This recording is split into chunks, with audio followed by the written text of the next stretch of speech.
Bismillahirrahmanirrahim. Assalamualaikum warahmatullahi wabarakatuh.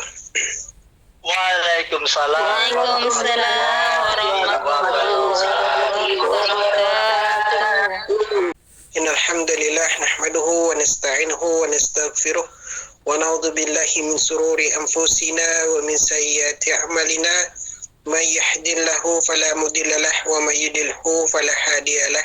Asyhadu an la ilaha illallah wahdahu la syarika lahu wa asyhadu anna Muhammadan abduhu wa rasuluh. Allahumma salli wa sallim ala sayyidina Muhammadin wa ala alihi wa ashabihi wa man tabi'ahum bi ihsanin ila yaumiddin. Wa qalahu ta'ala fil Qur'anil azim, a'udzu billahi minasyaitonir rajim. Bismillahirrahmanirrahim.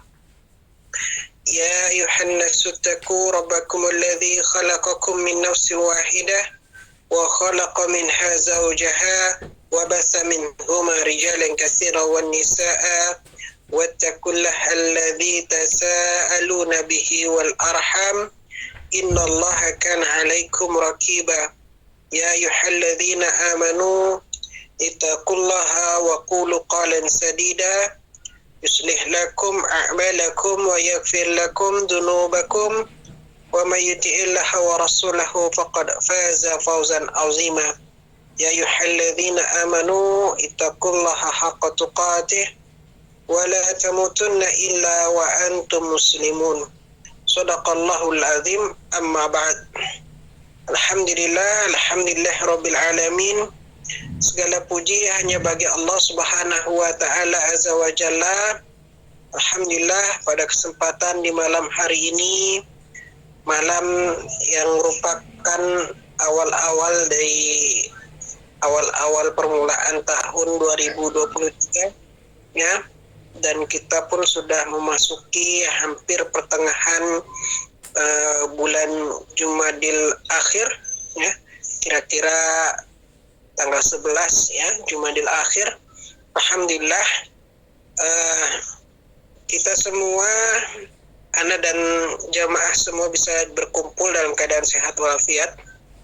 Semoga kita senantiasa dalam lindungan Allah Subhanahu wa taala, mendapatkan keberkahan di dunia wal akhirah insyaallah, dan dikumpulkan di dalam surganya kelak insyaallah. Salawat dan salam semoga senantiasa tercurah limpahkan kepada qudwah hasanah kita baginda Rasulullah Muhammad sallallahu alaihi wasallam. Allahumma shalli wa sallim wa barik alaihi. Wassalli wassallim wa barik alaihi. Semoga kita mendapatkan syafaat ya dari baginda Rasulullah Muhammad sallallahu alaihi wasallam insyaallah fi yaumil akhir insyaallah. Amin amin. Amin ya rabbal alamin. Rabbal alamin. Alhamdulillah. Jamaah sekalian, gimana kabarnya Bapak Ibu sekalian? Insyaallah sehat ya. Alhamdulillah sehat walafiat Ustaz. Nah, ikhwati fillah jamaah sekalian, insyaallah rahmati Allah Subhanahu wa taala. Pada malam hari ini kita akan coba untuk mengkaji terkait dengan dosa-dosa ya. Temanya adalah kalau yang diberikan di dalam tema di WhatsApp itu wanita yang tidak disukai oleh Allah Subhanahu wa taala. Tapi saya sedikit untuk memberikan penjelasan supaya kita tidak terjadi salah faham bahwa sesungguhnya di dalam Islam itu derajat antara laki-laki dan perempuan itu sebetulnya adalah sama ya, karena inna akramakum indallahi atqakum. Sesungguhnya yang paling mulia di sisi Allah di antara kalian adalah atqakum, adalah orang-orang yang bertakwa. Dulu kalau kita bicara tentang sejarah di zaman kelamnya, zaman jahiliyah, di mana perempuan itu direndahkan ya, diperbudak, dianggap sebagai hanya aksesoris atau dianggap sebagai aset saja. Bahkan kalau bayi-bayi perempuan itu dibunuh. Kalau janda-janda perempuan itu kayak diwariskan kayak harta saja, ya. Itu fenomenanya kayak gitu dulu. Kemudian Islam itu hadir dan menaikkan derajat perempuan, memberikan hak kemanusiaan yang sama antara laki-laki dengan perempuan, ya. Jadi jangan sampai kemudian dianggap bahwa wanita atau perempuan itu punya kedudukan yang selalu di bawah laki-laki, ya. Ini perlu saya koreksi, ya. Karena kalau di dalam Al-Quran itu enggak kayak gitu. Justru mulia sekali Al-Quran, ya. Luar biasa, ya. Luar biasa di dalam Quran itu bahkan dikatakan penyebutan orang-orang yang beriman laki-laki dan perempuan itu disebutkan, ya, secara spesifik. Innal muslimina wal muslimat wal mu'minina wal mu'minat wal qanitina wal qanitat was sadiqina was sadiqat was sabirina was sabirat wal khashi'ina wal khashi'at wal mutasaddiqina wal mutasaddiqat والصائمين والصائمات والحافظين فروجهم والحافظات والذاكرين الله كثيرا. Bayangkan penyebutannya itu disandingkan orang-orang beriman laki-laki, orang beriman perempuan, ya. Orang-orang yang taat laki-laki, orang yang taat perempuan. Yang sabar laki-laki, yang sabar perempuan. Yang khusyuk yang laki-laki, yang khusyuk yang perempuan. Yang puasa yang laki-laki, yang puasa yang perempuan. Yang laki-laki yang jaga kehormatan, yang perempuan juga yang jaga kehormatan, ya. Itu saking luar biasanya itu penyebutan itu. Ini menjadi suatu jawaban sebetulnya bahwa ya kedudukan antara, karena sering dianggap dulu itu, oh kok yang disebut kalau Al-Quran kok mukmin, kami kok nggak disebut sih kalau bahasa kata gantinya domirnya itu kok laki-laki aja disebut, maka disebut itu, ya. Ada muslimin wal muslimat wal mu'minin wal mu'minat, ya. Tuh. Jadi sebagai penjelas antara laki-laki sama perempuan itu sebetulnya adalah sama, ya, sama. Ya, ikhwati fillah rahimakumullah, ya. Makanya kalau ayat yang surat Al-Hujurat, ya, surat 49 ayat 13 itu tadi kan sedikit saya sampaikan. Kalau ayat yang ya ayuhan nasu inna khalaqnakum min zakarin wa unsa, ya, wahai manusia sesungguhnya kami sudah menciptakan kalian min zakarin wa unsa, dari ya laki-laki dan perempuan, ya. Waja'alnakum su'ama wa qabaila lita'arafu. Kemudian kami jadikan kalian itu berbangsa-bangsa, bersuku-suku, lita'arafu, supaya saling kenal. Inna akramakum indallahi atqakum, ya. Nah ini penjelasannya, penegasannya bahwa yang paling mulia di antara kalian di sisi Allah bukannya laki-laki, ya, bukannya disebut yang paling kaya, bukan yang paling cerdas, enggak.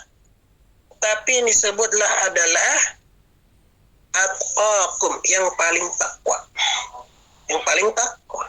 Bisa jadi seseorang itu hanya seorang pedagang kecil, tapi dia bertakwa kepada Allah, itu yang lebih mulia daripada yang orang-orang kaya, bisa jadi, ya.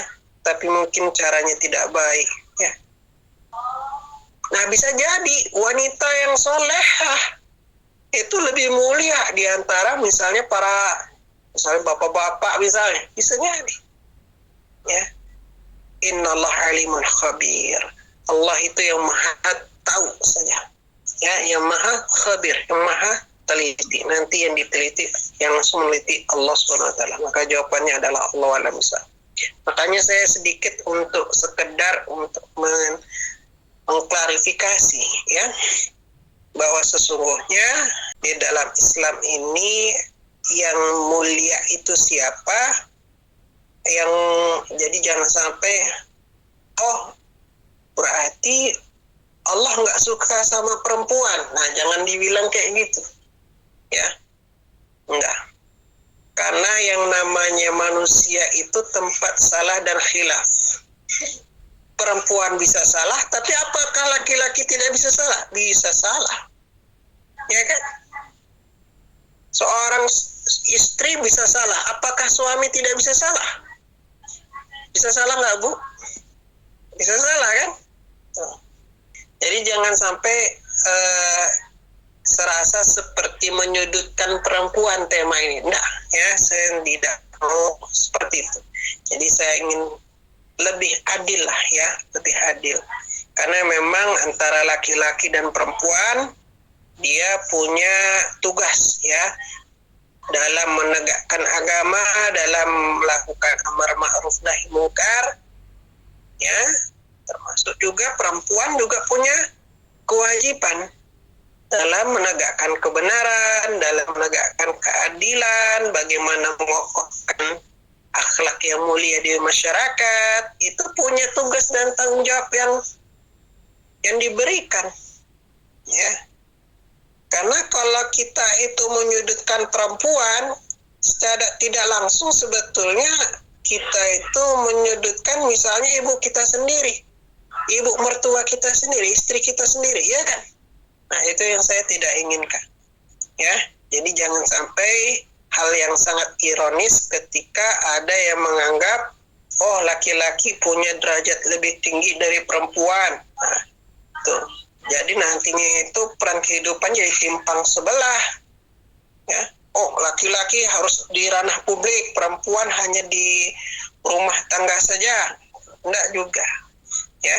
Laki-laki perempuan disadari keduanya punya kedudukan yang sama ya, derajat yang sama, tapi perlu kerjasama dalam mencapai kemaslahatan bersama dunia akhirat. Memang Allah bedakan ya, memang Allah bedakan sesuai dengan fitrahnya, tapi bukan berarti kemudian tidak boleh mengambil peran publik ya. Karena zaman sekarang alhamdulillah ya, pelarangan itu hanya terjadi pada level yang paling tinggi saja, yaitu adalah pada level kepala negara dan pimpinan mahkamah ya, mahkamah pengadilan yang paling tinggi, itu saja kalau dalam fikih ya. Tapi kalau mau jadi dosen, mau jadi profesor, mau jadi ya guru dan pendidik, dokter dan sekalian, itu banyak perempuan. Bahkan Sayyidina Umar bin Khattab itu ya mengangkat ofisial pertama yang memimpin pasar itu perempuan ya, perempuan ya, namanya adalah Sofiyah binti Abdullah. Itu kepala pasar pertama justru perempuan ya. Kenapa kok ini perempuan? Dijawab sama Sayyidina Umar bin Khattab, karena dia yang paling ahli, yang paling mengerti tentang halal dan haram ya. Jadi penyelia atau supervisornya. Nah, ikhwati fillah rahimakumullah, marilah kita akan coba untuk berangkat kepada penyajian di dalam tema ini ya. Dosa apa sih yang tidak disukai? Bisa itulah adalah laki-laki ya, atau bisa perempuan. Kalau saya sedikit mengikuti dari muqaddimah ya, ini berarti agak nyambung kepada pernikahan ya, pernikahan. Di mana kalau dalam pernikahan, ikhwati fillah rahimakumullah ya, kenapa terjadi pernikahan itu? Supaya tercipta hubungan yang sakinah, mawaddah, warahmah ya. Laki-laki mendapatkan pahala, perempuan juga mendapatkan pahala ya. Kalau di dalam hadis Rasulullah Muhammad SAW, hadis riwayat Muslim, itu dikatakan walaka fi jama'il wajatadika akhra ya, dalam kalian itu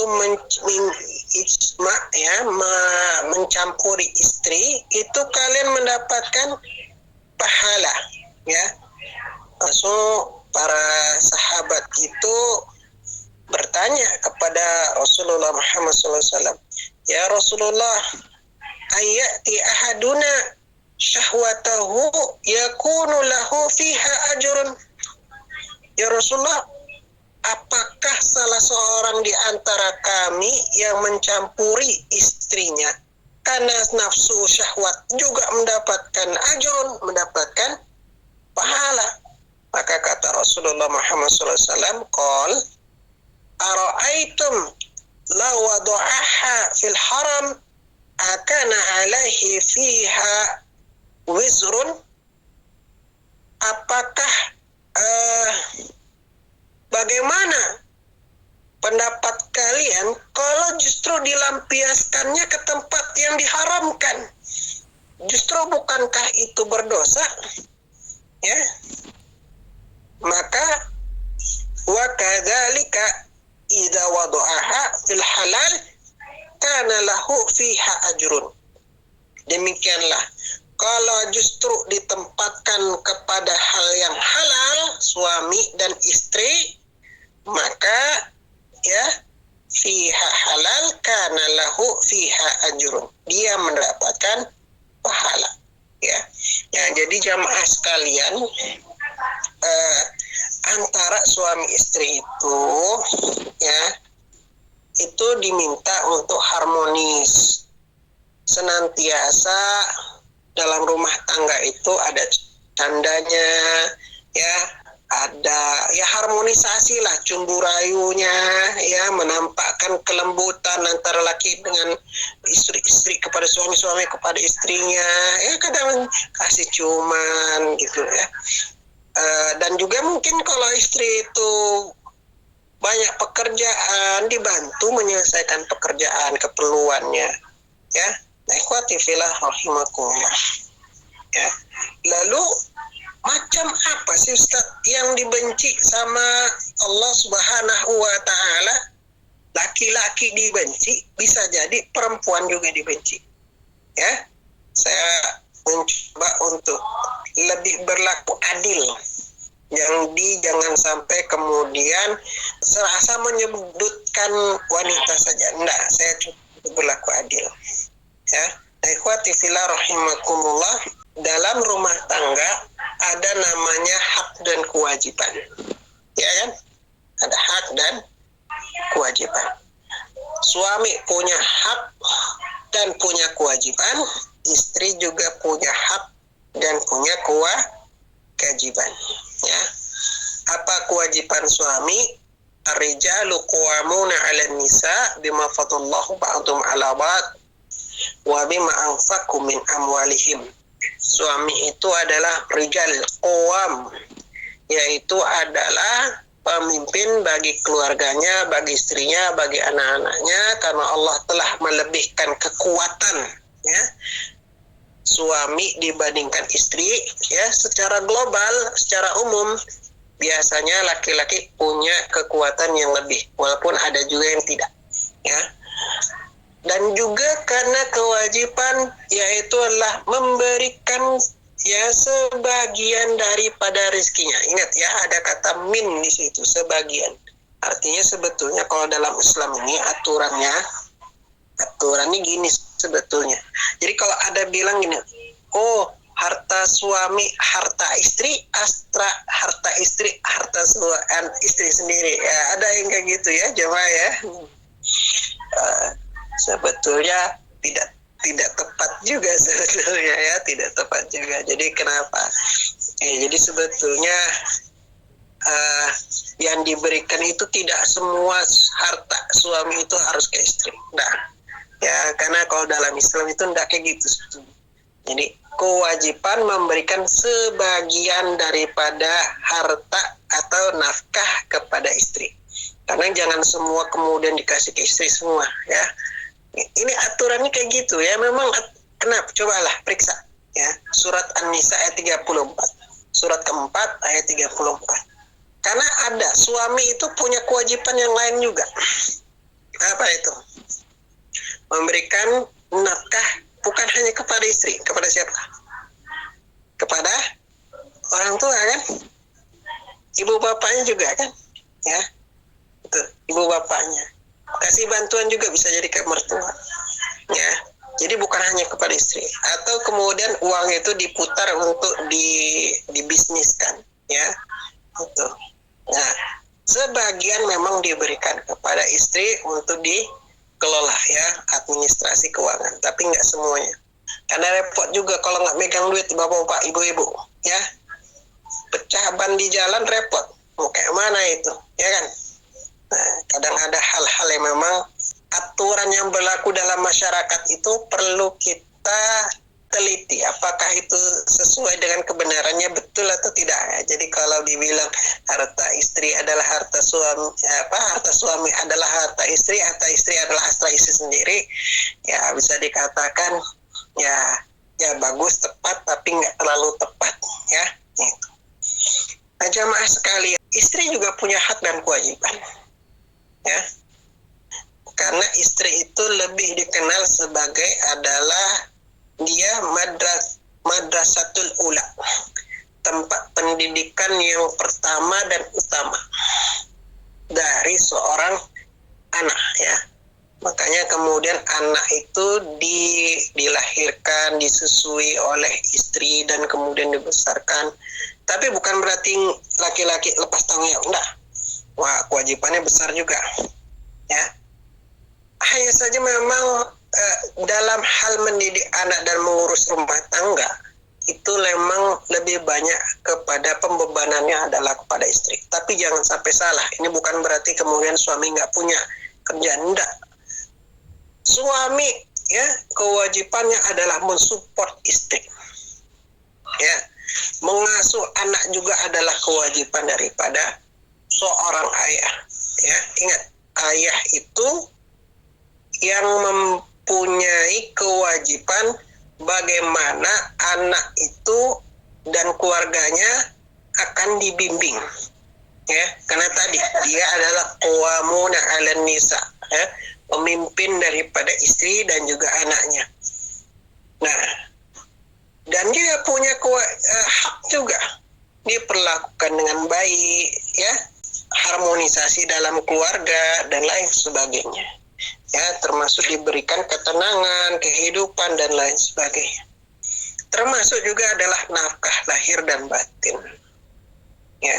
Nah, pertanyaannya sekarang adalah, ya, apakah kalau ada masalah dalam keluarga yang salah itu adalah istri? Pastinya enggak juga, ya.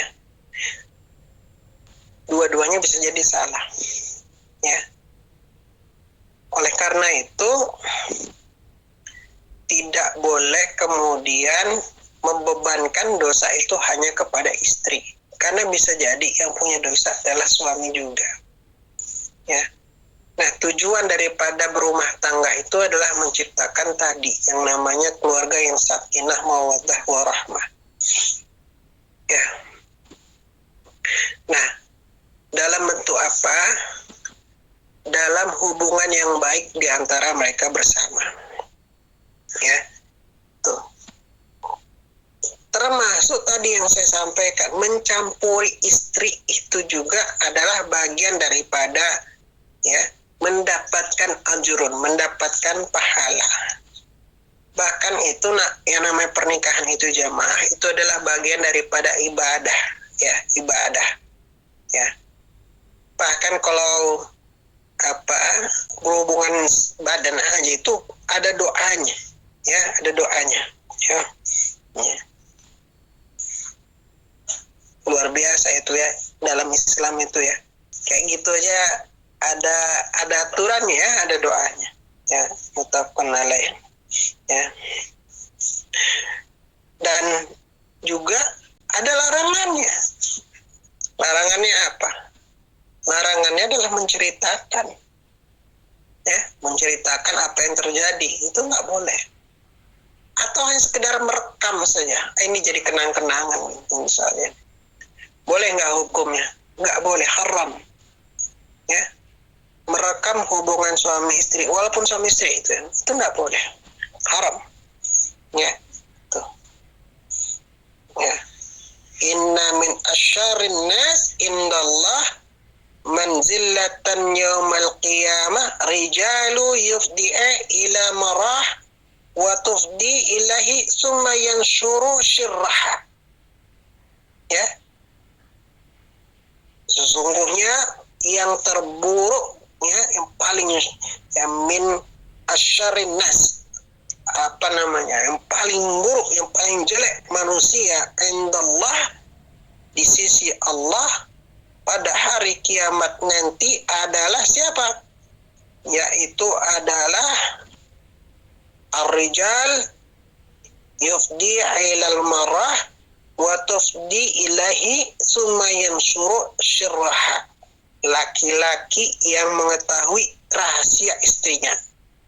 Ya, atau bisa jadi kebalikannya, istri yang mengetahui rahasia suaminya kemudian menceritakan rahasia itu kepada orang lain. Ya, menceritakan rahasia itu kepada orang lain. Laki-laki suaminya tahu di mana, kayak mana istrinya, bentuknya kayak mana, cerita itu istriku ada itunya, nggak boleh. Ya, ikhwati fillah rahimakumullah. Dan aturan-aturan yang lain, bagaimana gaya itu aja ada aturannya, ya. Nggak boleh, misalnya menyetubuh istri itu dari dubur, itu nggak boleh. Ya, jadi jangan main asal ikut-ikutan. Inilah kalau kebanyakan terpengaruh barat itu kayak gitu. Ya, tuh. Nggak boleh. Suami istri itu memang seperti ladang. Silakan bercocok tanam, tapi nggak boleh dengan gaya-gaya yang aneh-aneh, itu nggak boleh. Ya, ikhwati fillah rahimakumullah. Lalu apa yang nggak diperbolehkan, apa yang tidak disukai? Yaitu tadi, menceritakan itu tidak boleh, ya, menyetubuhi dari dubur itu tak boleh, ya. Atau bisa jadi juga adalah pada saat lagi haid itu, ya, tadi istilahnya mengibarkan bendera merah, mengibarkan bendera merah, itu tidak boleh, ya. Tuh. Nah, ikhwati fillah rahimakumullah. Lalu bagaimana dengan si istri itu juga? Nah, istri, ya, jamaah sekalian, kita perlu coba untuk fahami bahwa kalau misalnya bisa dikatakan bukan nggak mau, ya jemaah, lebih ke arah malas, ya, malas meladeni lah, ya, malas meladeni ajakan suami, betul ya jemaah, ya, ibu-ibu, ya. Lantas apa dosa kayak gitu? Kan pertanyaan kan sederhananya saja, ya, apa dosa, Ustaz? Dalam ajaran Islam, kalau si suami punya hak untuk menggauli istri, tapi si istri enggan itu artinya nggak mau melakukannya tanpa ada alasan dibenarkan, maka dia melakukan dosa. Ya. Atau bisa jadi alasannya adalah bisa jadi karena malas. Atau biasanya kalau lagi berantem itu sengaja untuk mengacuhkan. Ya. Atau sengaja ingin merendahkan suami. Ya. Nah, itu alasan yang tidak syar'i. Itu sangat tidak diperkenankan. Nah, ingat, ya, dengan alasan itu tadi yang tidak syar'i. Makanya dalam hadis riwayat Imam Bukhari itu, demi zat yang jiwaku berada dalam genggamannya, tidak ada laki-laki yang mengajak istrinya keranjang lalu istri menolak, kecuali seluruh penghuni langit akan membenci sampai suami merelakannya. Ya, itu dalil di mana diharamkannya istri menolak ajangan suami berhubungan intim. Ya. Lalu gimana Ustaz kalau lagi haid? Jamaah, yang dilarang itu apa? Yang dilarang apa? Jima. Ya. Tapi kalau bercumbu ya nggak masalah. Nah, walaupun haid nggak masalah. Tapi yang lama itu jima itu kemaluan dengan kemaluan itu nggak boleh. Ya, itu nggak boleh. Tapi kalau bermesraan ya nggak ada masalah. Ya, tapi kita harus nerangkan kepada si suami. Nah, ini lagi palang merah, nggak boleh. Kalau dia ngajak kayak gitu, maka dosa suaminya, nggak boleh. Tetap kita harus nolak. Ya, itu. Nah, ikhwati fillah rahimakumullah. Jadi jangan sampai kemudian karena cekcok, ya, karena gini, jamaah, ketidakharmonisan dalam urusan ini, urusan ranjang itu bisa merusak rumah tangga. Ya, nggak banyak sekali sebetulnya kasus di mana wanita atau ya gitu ya, itu jadi penyebab suami kabur dari rumah, ya, atau bahkan terjerumus kepada hal-hal yang justru penuh dosa, ya. Contohnya apa? Cari perempuan lain, atau istilahnya jajan, ya. Tuh. Makanya kalau dalam Islam itu solusinya, ya, supaya bagaimana nggak cari yang jajan yang haram itu, maka Allah sediakan yang halal. Nah, tapi kalau misalnya ada alasan-alasan, misalnya karena sakit lah, karena capek, nah itu diskusi saja sebetulnya, ya, diskusi saja, ya. Tapi kalau misalnya Ustaz ini sampai nggak ada, suami nggak mau, ya udah ladennya, kadang kayak gitu, ya. Nah, ini bisa dipahami sampai sini, ya. Artinya gini, dosa itu bukan hanya dalam satu pihak saja, bukan hanya istri saja yang punya dosa. Enggak, suami juga bisa jadi punya dosa karena memaksakan kehendak, bisa jadi gitu. Ya, nggak tahu kondisi istri lagi capek, istri lagi dalam tekanan berat misalnya. Nah, itu juga harus disesuaikan dengan kondisi istri. Ya, nah, tujuannya dalam bagaimana menciptakan keharmonisan dalam suami istri itu, keluarga itu, ya. Nah, ikhwati fillah rahimakumullah, hal-hal lain yang tidak disukai, ya, sebetulnya laki-laki yang disukai, istri juga banyak juga yang nggak disukai, ya. Jadi kayak misalnya si perempuan yang bertindak seperti laki-laki, ya, itu memang hal yang tidak disukai dalam Islam, itu memang diharamkan, ya. Tapi juga sama, ya, yang laki-laki juga sama. Banyak kasus sekarang ini yang seperti laki-laki gayanya gaya perempuan gaya laki-laki, ya kan. Misalnya perempuan tadi disampaikan, perempuan yang mencukur alis, apa haram? Ya haram, betul.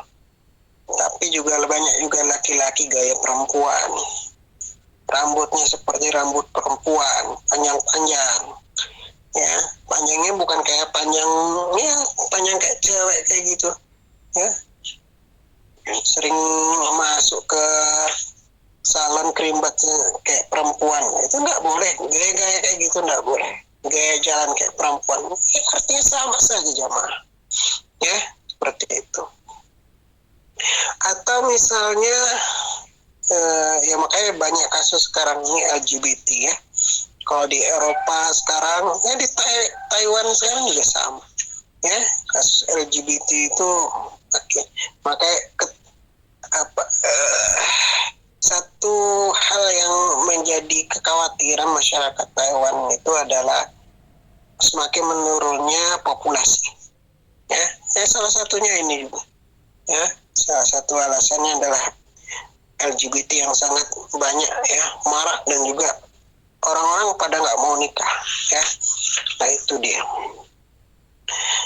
hal-hal yang tidak disukai, ya, atau diharamkan, ya, bisa itu berlaku kepada laki-laki dan juga itu bisa berlaku kepada perempuan. Artinya ini kita berlaku adil, kita berlaku, bukan berarti yang tidak disukai hanya perempuan, bukan. Dan ini bukan disukai itu bukan karena individunya, karena aktivitasnya, sifatnya, atau perbuatan dosanya itu, ya. Tuh. Misalnya begini, seorang perempuan yang tidak menggunakan jilbab di luar, boleh tidak itu? Apa hukumnya? Tidak boleh, haram hukumnya. Tapi apakah laki-laki juga tidak punya hukum yang sama? Ada hukum yang sama. Ya, itu hukum menggunakan atau memakai pakaian yang sesuai, yang menutup aurat. Tapi zaman sekarang banyak nggak laki-laki yang tidak menutup aurat dengan benar? Banyak kan? Ya kan, jamaah? Banyak juga. Ya. Keluar pakai celana yang agak pendek, nggak sesuai dengan syariatnya apa? Hah? Celana kan harus lewat dari lutut kan?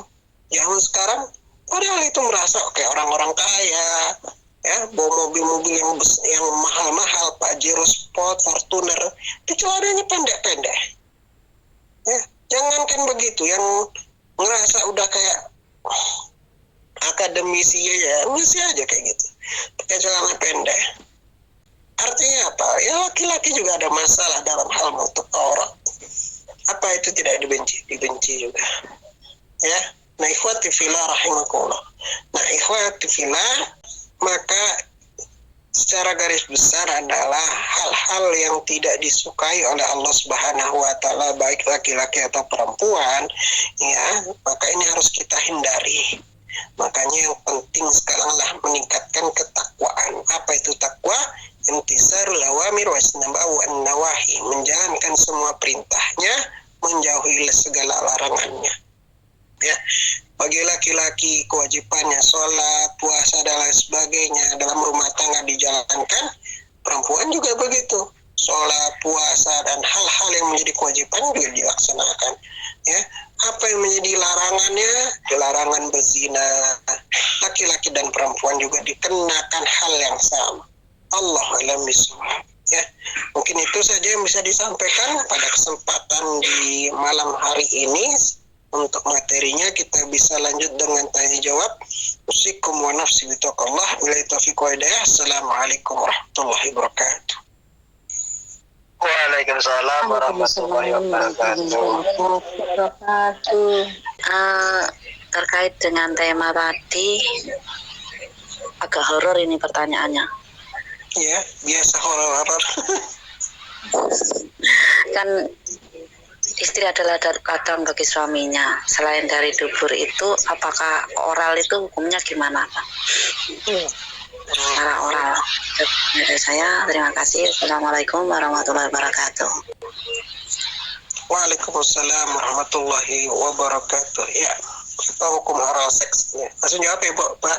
Nah, ikhwati fillah rahimakumullah, ini kita itu perlu namanya belajar bagaimana hukum hubungan intim Islam itu kayak mana sih. Ya, karena sebetulnya kan pernikahan itu menyalurkan hasrat ya. Tuh, maka ada adab-adabnya dalam jima itu juga ada adab-adabnya. Ya, pertama itu harus diniatkan cari pahala.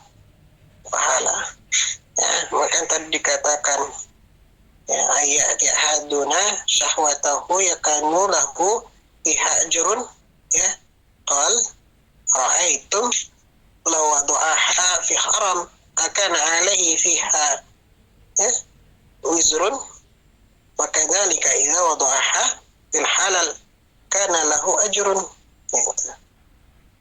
Jadi kalau kita itu memenuhi hasrat kita kepada yang haram, ya dia berdosa. Tapi kalau memenuhi hasrat itu pada yang halal, dia mendapatkan pahala. Nah, gitu. Adab-adabnya harus, karena gini, jamaahnya insya Allah di sini udah pada dewasa ya, insya Allah. Ya ibu ya, bertanya, mohon maaf agak horor dikit. Kita TST aja, terutama saulah, insya Allah ya gini.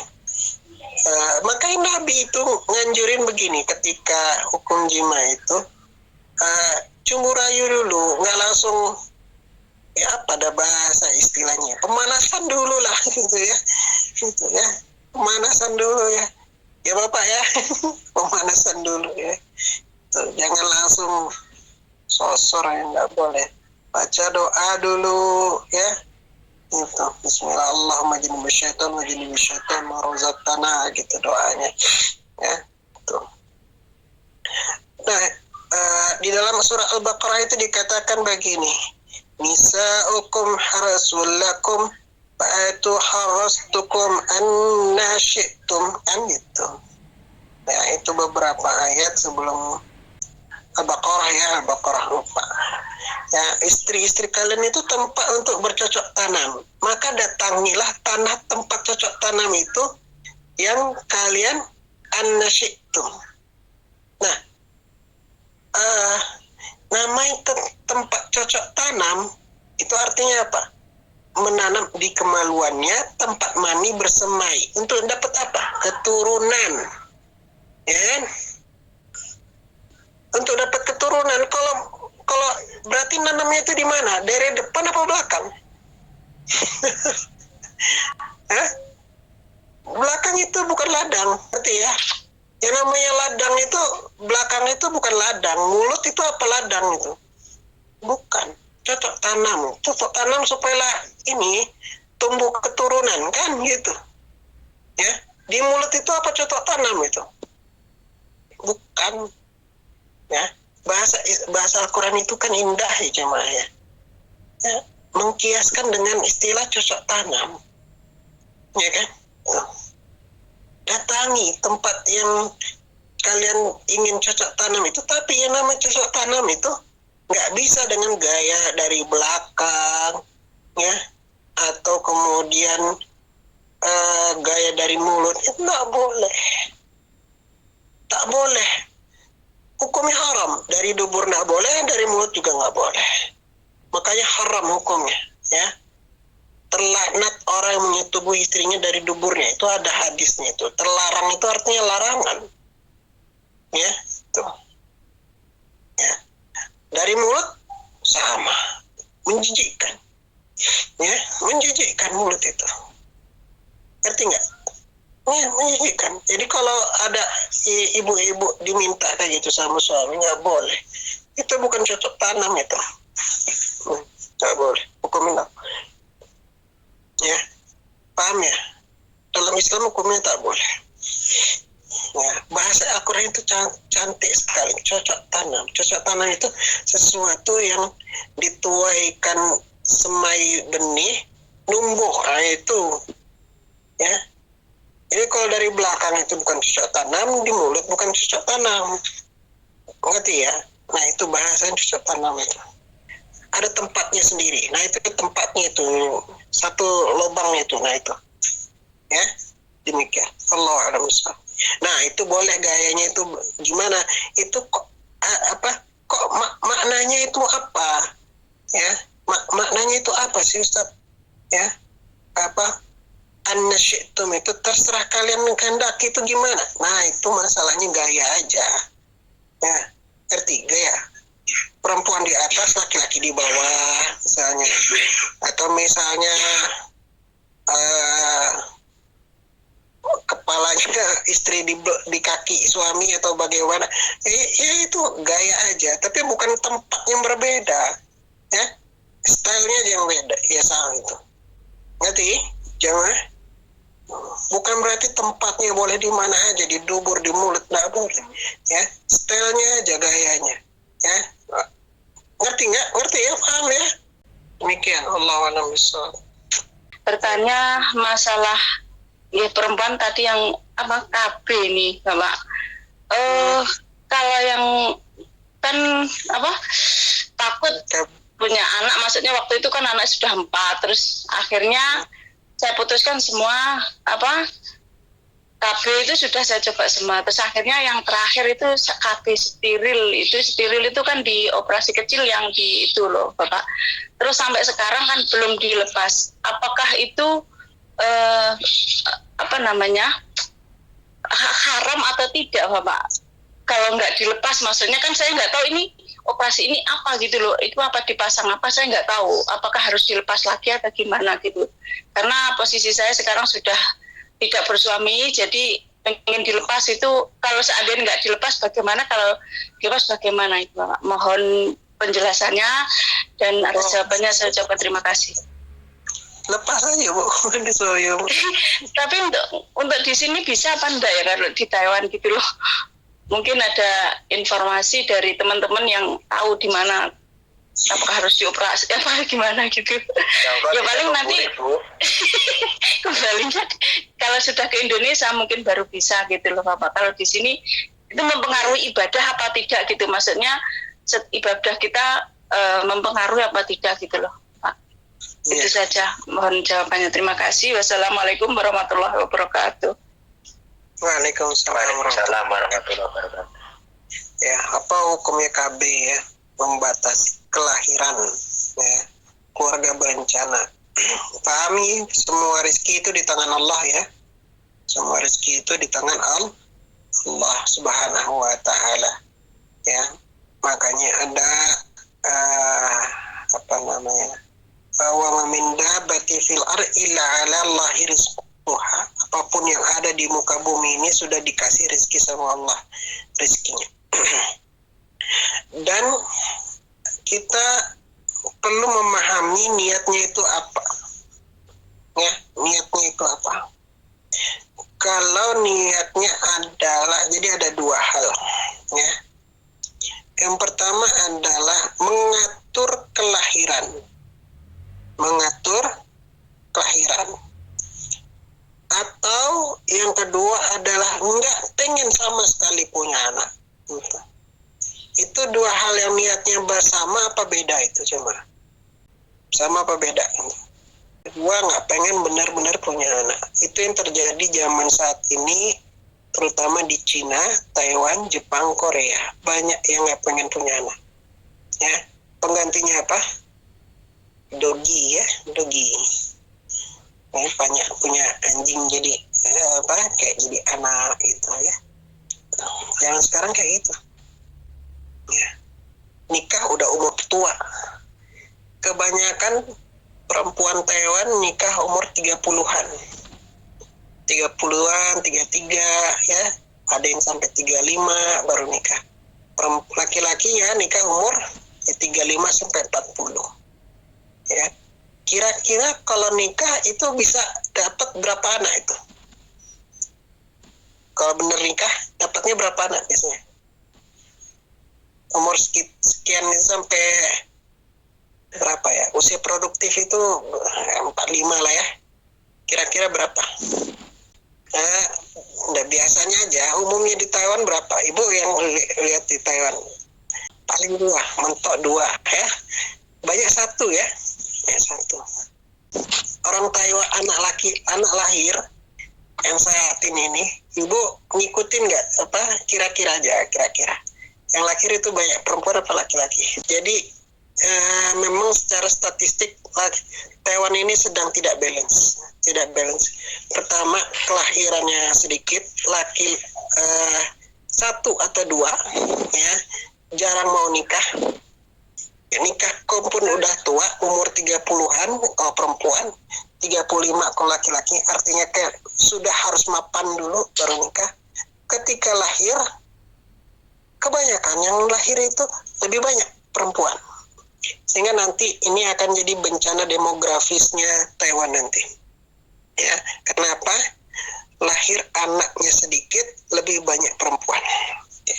Satu masalah. Oke. Itu satu masalah. Kita bicara terkait dengan tema kita hari ini. Ya.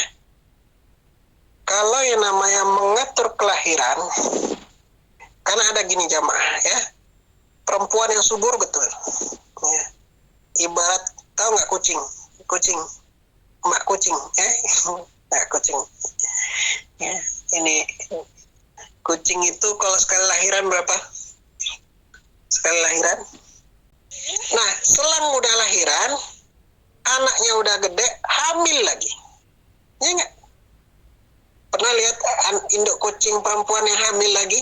Dan dulu dia udah hamil, sekarang hamil lagi, ya. Mengulang hal yang sama, siklus yang lama sama. Ya, hamil, besar, lahiran 3-4. Gitu. Selang berapa bulan, hamil lagi. Ini kan. Induk kucing kan kayak gitu ya. Ya enggak? Gitu. Ada yang perempuan model kayak gitu. Ya. Subur, ditoel sedikit hamil tuh. Saya punya teman orang Aceh ya, sama-sama mahasiswa waktu di Taiwan. Istrinya kayak gitu.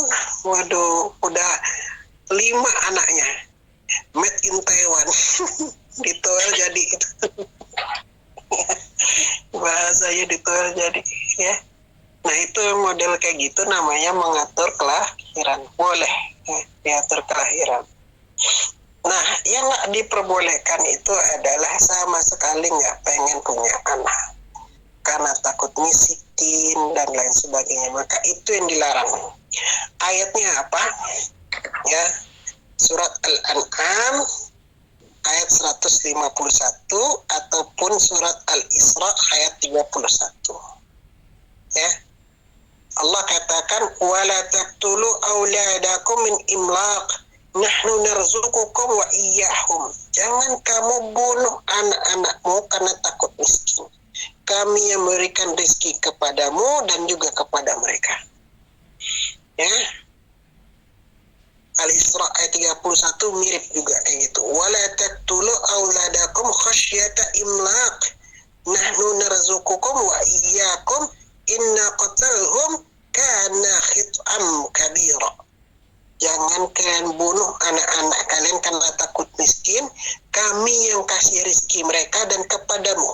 Yang dibalik aja sedikit. Ya. Inna qatalhum, sesungguhnya membunuh mereka. Ya. Itu apa? Calon bayi itu. Ya. Artinya dia sudah punya, itu menggugurkan kandungan, nggak boleh hukumnya. Suatu dosa yang besar. Ya. Karena apa? Min imlaq, takut miskin. Ya. Nah itu yang nggak boleh. Nah kalau misalnya ibu itu pengen ngatur kelahiran, udah punya anak ngatur kelahiran, oke, alasan diterima, boleh hukumnya. Tapi kalau nggak ada suami, ngapain? Nah, apa yang mau diatur? Nggak ada suami kok. Ya, nggak ada yang nanam benih, ya ngapain? Paham ya sampai sini ya? Tuh. Saya juga dulu pernah ngatur kelahirannya itu pernah. Ya, karena itu dia lagi kuliah, anak pertama lahir langsung jebret diikutin anak kedua. Aduh, kalau muncul anak ketiga lagi, waduh, ngurus 2 dulu nih dulu ya. Sampai sekarang belum dikasih malah ya. Itu makanya mungkin bagusnya juga adalah kalau minta itu yang benar lah. Ya. Padahal saya pengennya waduh agak banyak dikit lah 5 ini. Malah dikasihnya 2. Ya. Karena itu tadi mungkin diatur malah jadi terhambat. Ya. Jadi ikhwati fillah rahimakumullah, ya disyukuri saja lah. Islam itu ya rezeki itu adalah dari Allah. Anak itu punya rezekinya. Ya. Wa ma min dabbati fil ardi illa Allahi rizquha. Anak, makanya dikatakan sama orang tua kita dulu, anak bayi itu punya rezekinya sendiri. Itu betul. Ya. Nah, itu hukumnya ya. Nah, jadi hukumnya KB itu bisa macam-macam. Tapi kita juga harus tahu efek sampingnya itu apa. Jangan sampai penggunaan alat KB itu merusak badan. Itu yang nggak boleh. Ya. Kayak misalnya KB suntik ataupun KB pil. Kalau membuat rahim itu kering, haram hukumnya. Ngerti nggak Bu? Sampai rusak rahimnya. Ada kayak gitu? Ada. Itu haram, nggak boleh. Nah, kalau bentuknya tadi, misalnya tadi pakai spiral itu kan ditanam ya. Ya, itu boleh. Bagaimana caranya ibu dokter datang ke dokter kandungan? Ada kalau di Taiwan, ada. Minta keluarin, boleh. Ya, bisa. Ya, kepepet aja. Maksudnya kepepet apa Ustaz? Ya, dosennya bukan muslimah. Dosennya apa? Dokternya bukan muslimah. Ya, itu. Kan kalau misalnya itu membahayakan, dikeluarin aja. Atau nggak usah dilanjutkan. Kayak misal tadi, kalau misalnya berbahaya membuat rahim itu kering. Kan gitu, kan fungsinya pil KB ya, mungkin efeknya untuk sekarang itu monopause dini. Sekarang sudah monopause gitu. Berarti kan ada efeknya nih Bapaknya tentu. Segala sesuatu apalagi obat-obat kimia itu ada efeknya. Ya, maka harus dipertimbangkan. Kalau misalnya tidak bagus, jangan lanjutkan. Wala taqtulu anfusakum, jangan bunuh diri kalian sendiri. Ya, Allah a'lam bishawab. Itu jawaban dari kami. Mungkin.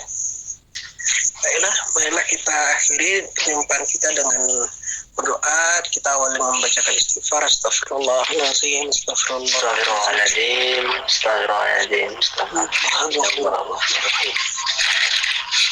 أعوذ بالله من الشيطان الرجيم بسم الله الرحمن الرحيم على حدينا وعلى كل نية صلاة الفاتحة أعوذ بالله من الشيطان Bismillahirrahmanirrahim. Bismillahirrahmanirrahim. الحمد لله رب Alhamdulillahirabbil alamin arrahmanirrahim. العالمين إياك نعبد وإياك نستعين اهدنا الصراط المستقيم صراط الذين أنعمت عليهم. أنعمت عليهم غير المغضوب عليهم ولا الضالين رب العالمين اللهم أنت ربي لا إله إلا أنت خلقتني وأنا عبدك وأنا على عهدك وعهدك ما استطعت وأعوذ بك من شر ما صنعت علي وأبوء بذنبي فاغفر لي فإنه يغفر الذنوب إلا أنت اللهم صل على محمد كما صليت على سيدنا إبراهيم وسيدنا إبراهيم بارك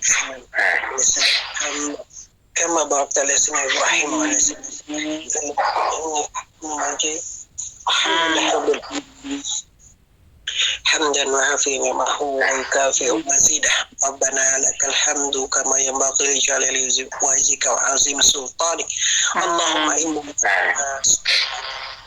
عافية وجسادا وزيادة في العلم وبركة في رزقي وتوبة قبل الموت ورحمة ومغفرة بعد الموت اللهم حاول علينا الله في سكرات الموت والنجاة من النار والعفو عند الحساب ربنا وصلنا أنفسنا وإن لم تغفر لنا وترحمنا لنكونن من الخاسرين ربنا لا تؤاخذنا إن نسينا أو أخطأنا ربنا ولا تحمل علينا إصرا كما حملته على الذين من قبلنا ربنا ولا تحملنا ما لا طاقة لنا به واعف عنا واغفر لنا وارحمنا أنت مولانا فانصرنا على القوم الكافرين ربنا تقبل منا إنك أنت السميع العليم رب اغفر لي ولوالدي وارحمهما كما ربني صغارا